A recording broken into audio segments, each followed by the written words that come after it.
Hello students, सभी commerce students के लिए आज का लेक्चर बहुत ही इंपॉर्टेंट रहेगा। आज मैं बताने जा रहा हूँ कि जो स्टूडेंट्स कॉमर्स के साथ मैथ्स लेना चाहते हैं या विदाउट मैथ्स जाना चाहते हैं, उन दोनों के लिए ऑप्शंस क्या हैं, और जो विदाउट मैथ्स वाले हैं उनको कोई कंफ्यूजन तो नहीं है। उनके सारे डाउट्स क्लियर करने के लिए आज मैं इस क्लास में आपके पास आया हूँ। ओके, आज देखते हैं इस क्लास में हम कॉमर्स विदाउट मैथ्स के लिए हम क्या क्या टॉपिक पढ़ने जा रहे हैं।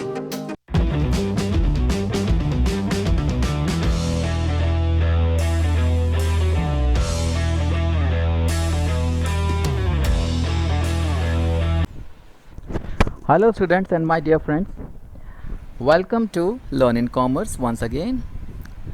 आज हम इस वीडियो में बात करने जा रहे हैं एक ऐसे टॉपिक के बारे में जिसमें आजकल कई सारे बच्चे कंफ्यूज रहते हैं। वह है कॉमर्स एंड मैथ्स। मतलब कॉमर्स की स्ट्रीम के साथ बच्चों को मैथ्स लेना चाहिए या नहीं लेना चाहिए, इसके बारे में डिस्कस करेंगे और जो बच्चों का कन्फ्यूज़न है वो भी दूर करने की कोशिश करेंगे। तो ये टॉपिक है कॉमर्स एंड मैथ्स के बाद। अब देखो, इसमें सबसे पहली बात आती है कि राइट सब्जेक्ट चूज़ कैसे करें 10th क्लास के बाद। हर स्टूडेंट, कोई भी स्टूडेंट हो, उसके पास एक कन्फ्यूज़न, एक डिलेमा हमेशा रहता है कि राइट सब्जेक्ट कैसे चूज़ करें। कौन कौन से सब्जेक्ट्स मेरे पास होने चाहिए इसमें 10th क्लास को करने के बाद। ओके, अब देखो 10th क्लास कर ली। 10th क्लास में आपके पास सब्जेक्ट्स जो थे वो नॉर्मल सबके पास कॉमन होते हैं। इंग्लिश है, मैथ्स है, एसएसटी है, साइंस है, सारे सब्जेक्ट्स लगभग कॉमन होते हैं। लेकिन अब इसके बाद मैथ्स जो एक कॉमन सब्जेक्ट सबके पास होता है 10th क्लास तक, उसके बाद उनके पास कन्फ्यूज़न पैदा होता है, क्योंकि कौन कौन से सब्जेक्ट चूज़ करने हैं ये उनका फ्यूचर डिटरमाइन करता है। It will determine the future with the subjects they have chosen after 10th class in the class 11th और क्लास 12th। और सबसे बड़ा कन्फ्यूज़न जो पैदा होता है ना, वो होता है मैथ्स सब्जेक्ट चूज़ करने में कि मैथ्स को लें या ना लें। अब जैसे तीनों स्ट्रीम्स हैं हमारे पास, कॉमर्स स्ट्रीम है, आर्ट्स स्ट्रीम है और साइंस स्ट्रीम है। जो ह्यूमैनिटीज स्ट्रीम वाले हैं, आर्ट्स स्ट्रीम वाले, उनको तो मैथ्स लेने की जरूरत है ही नहीं। They do not take maths as a subject after 10th class. Science stream वालों के पास दो ऑप्शंस होते हैं कि मेडिकल की तरफ जा रहे हैं या इंजीनियरिंग की तरफ जा रहे हैं। मेडिकल स्टूडेंट्स वालों के लिए मैथ्स कंपलसरी नहीं होता क्योंकि वो बायोलॉजी ले लेते हैं। लेकिन जो इंजीनियरिंग सब्जेक्ट्स, इंजीनियरिंग के बैकग्राउंड की तरफ जा रहे हैं, they have to compulsory take maths as one of the subjects, क्योंकि उनको तो मैथ्स लेना ही पड़ता है इंजीनियरिंग कोर्सेज को आगे करने के लिए। तो साइंस स्ट्रीम वालों के पास ऑप्शन नहीं बचता, उनको तो मैथ्स लेना ही पड़ता है। आर्ट्स वालों को ये ज़रूरत नहीं है, और जो साइंस स्ट्रीम के अंदर मेडिकल लाइन में जाना चाहते हैं उनको भी कहीं से भी मैथ्स ज़रूरी नहीं होता, लेना चाहें तो ले सकते हैं। But students of commerce stream they face main dilemma. सबसे बड़ी समस्या उनके लिए पैदा होती है whether to continue the commerce with maths और विदाउट मैथ्स। अब ये मैथ्स ले ना लें, ये बहुत बड़ा एक डिबेट है, बच्चों को करना चाहिए या नहीं करना चाहिए। अब फॉर एग्जांपल आपके पास 10th क्लास तक मैथ्स था और आप बहुत अच्छे थे, लेकिन फिर भी आप हो सकता है मैथ्स को कंटिन्यू ना करना चाहें। देखो है क्या, 10th क्लास को करने के बाद it is common that for many students maths is not the strong subject. कई लोगों के लिए बहुत स्ट्रॉन्ग सब्जेक्ट होता है, पर कई लोगों के लिए वो स्ट्रॉन्ग सब्जेक्ट नहीं होता, ना ही उनका फेवरेट होता है। बस उन्होंने एक बार पास कर लिया, उसके बाद वो कहता है बस मैथ्स एक बार हमारी ज़िंदगी से निकल जाए, बस उनके दिमाग में ये रहता है। तो अगर उनको कोई ऑप्शन मिले कि एक सब्जेक्ट ड्रॉप करना है आपको 10th क्लास के बाद, और वो भी उनको मौका मिल जाए मैथ्स ड्रॉप करने का, दे रेडिली ड्रॉप मैथ्स, बड़े खुशी खुशी ड्रॉप कर देते हैं।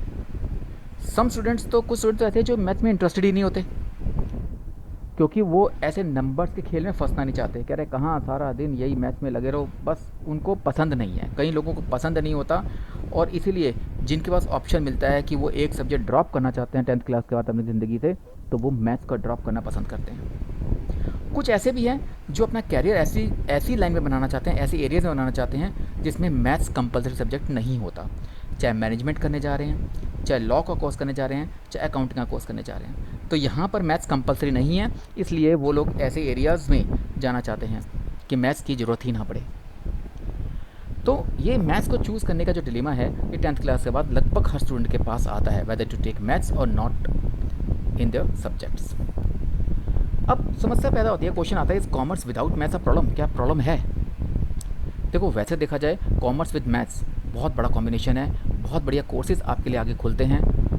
तो लेकिन एक आंसर ये भी है कि कॉमर्स विदाउट मैथ्स एक प्रॉब्लम नहीं है कोई भी। कुछ लोगों के दिमाग में आता है कि लोग क्या सोचेंगे। People may think that you are not good in studies.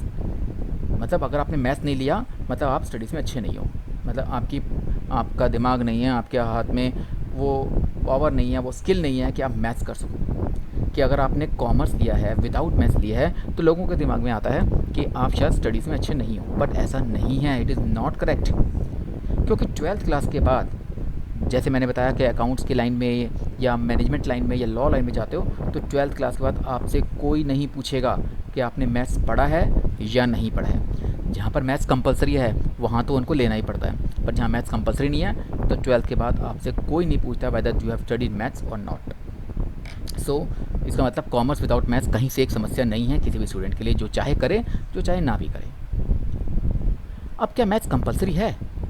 देखो, मैथ्स कंपलसरी है और बहुत अच्छा है सब्जेक्ट अगर आप कुछ कोर्सेज करना चाहते हो, जैसे B Com honours, economics honours, maths honours, statistical honours and financial analyst का अगर कोर्स करना चाहते हैं तो इन कोर्सेज़ के लिए आपको मैथ्स लेना कंपलसरी पड़ेगा, क्योंकि रेगुलर कॉलेज में एडमिशन के लिए इन कोर्सेज़ में मैथ्स को कंपलसरी मांगा जाता है और मैथ्स की ज़रूरत भी पड़ती है, क्योंकि हायर लेवल्स ऑफ एप्लीकेशन की ज़रूरत पड़ती है ऐसे कोर्सेज़ में यूज़ करने के लिए। बट अगर इन कोर्सेज़ को छोड़ दिया जाए तो maths is not required in other courses. यानी कि अगर आप अपनी तरफ से कोई प्रोफेशनल कोर्सेज़ इस कॉमर्स लाइन में ही CA, chartered accountant, CS, company secretary या कॉस्ट एंड मैनेजमेंट अकाउंटिंग यानी कि CMA का कोर्स करना चाहते हैं तो you can still opt to go. तो अब मैथ्स की ज़रूरत नहीं पड़ती इन कोर्सेज़ में। अगर आप ऑनर्स का सब्जेक्ट रेगुलर कॉलेज में करना चाह रहे हो तो आपको मैथ्स कंपलसरी मांगते हैं, अदरवाइज़ बाकी कोर्सेज़ के लिए आपको मैथ्स की ज़रूरत नहीं पड़ेगी। तो इसका मतलब मैथ्स कंपलसरी नहीं है इन सभी कोर्सेज़ के लिए। अगर बात करते हैं CA के साथ, क्या CA, बहुत बच्चे पूछते हैं क्या CA के साथ क्या मैथ्स ज़रूरी है? अगर मैथ्स हमारे पास नहीं था, हमने 11th-12th में मैथ्स नहीं पढ़ा, तो क्या CA हम कर सकते हैं? बिल्कुल, you can do a CA, you can become chartered accountant even if you do not have maths in 12th class और 11th क्लास। क्योंकि जो मैथ्स की ज़रूरत पड़ती है ना, आपको सिर्फ एंट्रेंस में CA फाउंडेशन लेवल में ही ज़रूरत पड़ेगी, इसके अलावा आपको मैथ्स की ज़रूरत नहीं पड़ती। और वो पोर्शन जो मैथ्स का आप यहाँ पे पढ़ रहे हो वो आप अपने रेगुलर जो कोचिंग क्लासेस लोगे, CA फाउंडेशन के लिए अगर आप कोचिंग क्लासेस लेते हो, बाकी सब्जेक्ट्स की कोचिंग लोगे, चाहे अकाउंट्स पढ़ोगे, जहाँ पे इकोनॉमिक्स पढ़ोगे, जहाँ स्टैट्स पढ़ोगे, वहाँ मैथ्स भी पढ़ सकते हैं। तो इतने बड़े वेटेज भी नहीं है और इतना बड़ा मार्क्स भी नहीं चाहिए आपको इसके अंदर। इसका मतलब है कि कोचिंग क्लासेस जब बाकी करोगे तो मैथ्स आप ऑटोमेटिकली उसमें पढ़ सकते हो। 11th-12th में अगर नहीं भी पढ़ा तो वो छोटा मोटा जो थोड़े वो चैप्टर्स हैं वो आप इन कोचिंग के अंदर भी पढ़ सकते हो। और ज़्यादातर जो टॉपिक्स हैं इस CA फाउंडेशन के अंदर भी मैथ्स सब्जेक्ट के अंदर, वो ज़्यादातर टॉपिक्स वो हैं जो आपने 10th क्लास तक पढ़े हैं, चाहे वो रेशियो प्रपोर्शन का हो, चाहे APGP का हो, या कुछ और टॉपिक भी। मान लिया आपके पास दूसरे टॉपिक्स भी हैं जो 11th-12th वाले हैं, जो आपके इसमें CA फाउंडेशन पूछे जाते हैं, लेकिन वो जैसे मैंने बताया कि आप जब CA फाउंडेशन की कोचिंग लोगे या कहीं पर भी क्लासेस लेते हो तो वहाँ पर आप वो मैथ्स की क्लास भी ले सकते हो। देयर आर सम टॉपिक्स, मतलब 11th-12th के सब्जेक्ट्स हैं, मैं बता रहा हूँ कि हाँ 11th-12th के टॉपिक्स भी हैं, बट वो आप कोचिंग क्लासेस में वहीं पर CA फाउंडेशन की कोचिंग क्लासेस में आप स्टडी कर सकते हो। तो ज़रूरत नहीं है कि आपको 11th-12th का ही मैथ्स पूरा चाहिए ही चाहिए CA फाउंडेशन के एंट्रेंस एग्ज़ाम के लिए। और उसके बाद अगर हम CA IPCC या CA फाइनल लेवल तक जाते हैं तो मैथ्स की रिक्वायरमेंट होती ही नहीं है।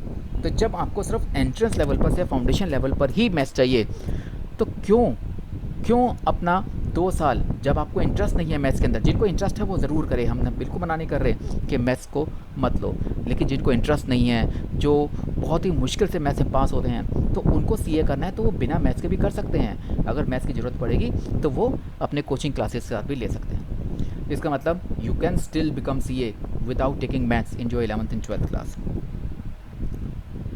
अब देखते हैं कि कौन कौन से कोर्सेज़ हैं उन स्टूडेंट्स के लिए जो कॉमर्स विदाउट मैथ्स लेना चाहते हैं। अब मैंने आपको बताया था कि जो विद मैथ्स लेते हैं, कॉमर्स विद मैथ्स कर रहे हैं, उनके लिए B Com honours, B Com statistics honours, economics honours जैसे कोर्सेज खुल जाते हैं, फाइनेंशियल एनालिसिस का कोर्स खुल जाता है। लेकिन आप बिना मैथ्स के भी कुछ कोर्सेज कर सकते हो। आप बीकॉम ऑनर्स की जगह बीकॉम प्रोग्राम करो, BBA करो, लॉ का कोर्स आप बहुत बड़ा कॉम्बिनेशन बना सकते हो, बीकॉम के साथ LLB, BBA के साथ LLB, यानी कि आप इनके साथ आप एक बहुत बड़ा कॉम्बिनेशन बना सकते हो लॉ के। आप मैनेजमेंट स्टडीज़ में जा सकते हो, फॉरेन ट्रेड का कोर्स कर सकते हो, बीएफटी का, कंपनी सेक्रेटरी है, सीएमए है, कॉस्ट एंड मैनेजमेंट अकाउंटिंग। हम ये नहीं कह रहे कि मैथ्स की ज़रूरत बिल्कुल नहीं पड़ेगी, पर हाँ जितनी पड़ेगी उतनी आप इजीली इन सब्जेक्ट्स की कोचिंग के साथ साथ भी ले सकते हो। उसके अलावा आप ट्रैवल टूरिज्म में जाना चाहते हो, आप इवेंट मैनेजमेंट का कोर्स करना चाहते हो, होटल मैनेजमेंट का है, तो इन सब कोर्सेज़ के अंदर भी आपको मैथ्स की ज़रूरत नहीं पड़ती, या मैथ्स थोड़ी बहुत ज़रूरत पड़ेगी, वो अपनी 10th तक पड़ी हुई है, वो लेवल आपके लिए काफ़ी है। आप जर्नलिज्म में जाना चाहते हो, रिटेल मैनेजमेंट है, फाइन आर्ट्स का है, एनिमेशन कोर्सेज हैं, और साथ साथ बैचलर ऑफ डिज़ाइन यानी फैशन डिज़ाइनिंग, एक्सेसरी डिज़ाइन, इन सब कोर्सेज़ के लिए भी आपको कहीं पर भी इन लेवल्स में मैथ्स की ज़रूरत नहीं पड़ती। तो आपने ये देखा, ये कोर्सेज़ आपके लिए अवेलेबल रहेंगे अगर आप विदाउट मैथ्स भी कॉमर्स करते हो 11th-12th में। तो ये मैंने आपको सारा बताया कि अगर कोई भी कन्फ्यूज़न आप लोगों के दिमाग में है कि हम मैथ्स लें या ना लें, तो हम बिल्कुल कह रहे हैं कि मैथ्स अगर आपका बहुत स्ट्रॉन्ग सब्जेक्ट है तो ज़रूर लीजिए, लेकिन अगर आप स्ट्रॉन्ग सब्जेक्ट नहीं है, आपको इंटरेस्ट नहीं है, आप अगर इसको किसी तरीके से छोड़ना चाहते हो, तो बिल्कुल आप बिना मैथ्स के भी कॉमर्स 11th-12th का कंप्लीट करके बहुत सारे कोर्सेज़ के लिए आपके पास स्कोप खुल जाता है।